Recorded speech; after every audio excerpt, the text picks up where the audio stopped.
L'astuce numéro 1 consiste à utiliser la poignée de recopie en double-cliquant. Dans un premier temps, on va faire une série de 5 en 5.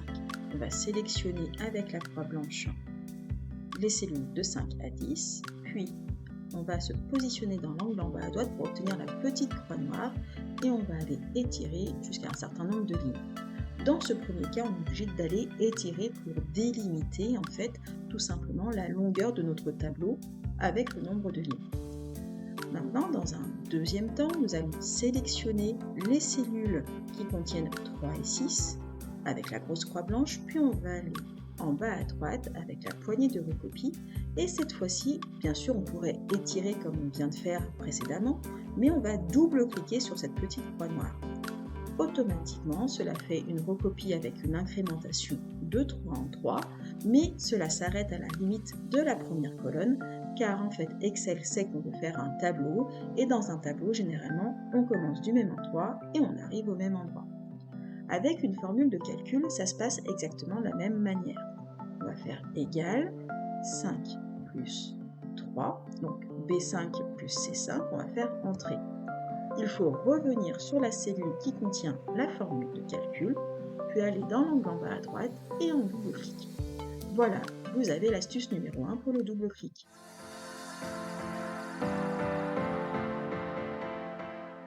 Par défaut, Excel, quand on utilise des valeurs numériques et qu'on utilise la poignée de recopie, fait une incrémentation des valeurs. Il est possible de le changer.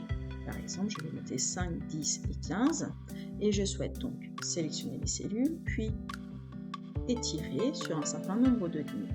Sauf que je souhaite obtenir 5, 10 et 15 sans arrêt sur plusieurs lignes, sans faire de copier-coller. J'ai donc étiré avec ma poignée de recopie et ici, j'ai option de recopie incrémentée. Je clique dessus et par défaut, j'ai plein d'options qui vont s'afficher. Il suffit de cocher copier les cellules pour avoir 5, 10, 15, 5, 10, 15, 5, 10, 15, etc., etc.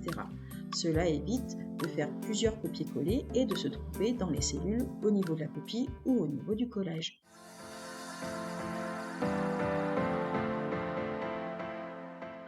Astuce numéro 3, incrémenter de 1 en 1 pour obtenir un numéro d'ordre, par exemple 1, 2, 3, 4.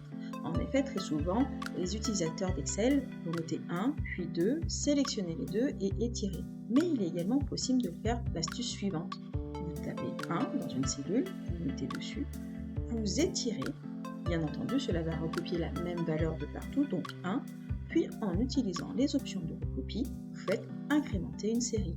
Et là, ça met 1, 2, 3, 4, 5 et ainsi de suite.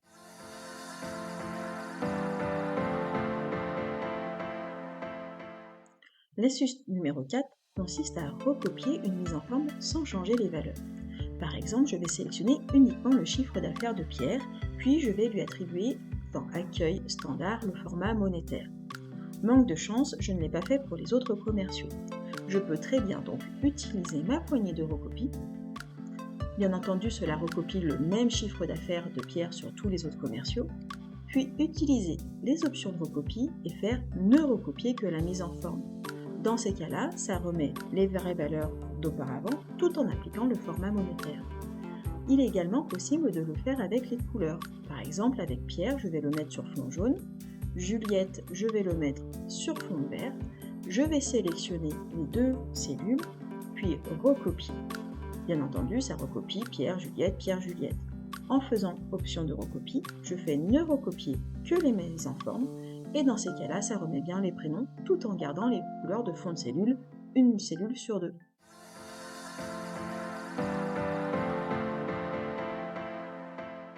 Astuce numéro 5, le remplissage instantané. J'ai donc plusieurs personnes qui ont leur nom complet et je souhaite le décomposer en prénom et nom sans utiliser de formule de calcul. Dans mon premier cas, je vais donc d'abord saisir le prénom. Puis je vais me mettre sur la cellule, aller dans l'angle en bas à droite, double-cliquer avec la petite croix noire. Bien entendu, cela recopie le même prénom de partout. En cliquant sur les options de recopie, j'ai remplissage instantané. Automatiquement, il va aller chercher en fait tous les prénoms qui sont dans le nom complet. Voyons maintenant avec le nom de famille. Je tape le nom de famille, je vais double-cliquer sur la petite croix noire pour recopier, puis faire remplissage instantané. Et je vais donc bien voir ici les noms de famille qui vont se noter.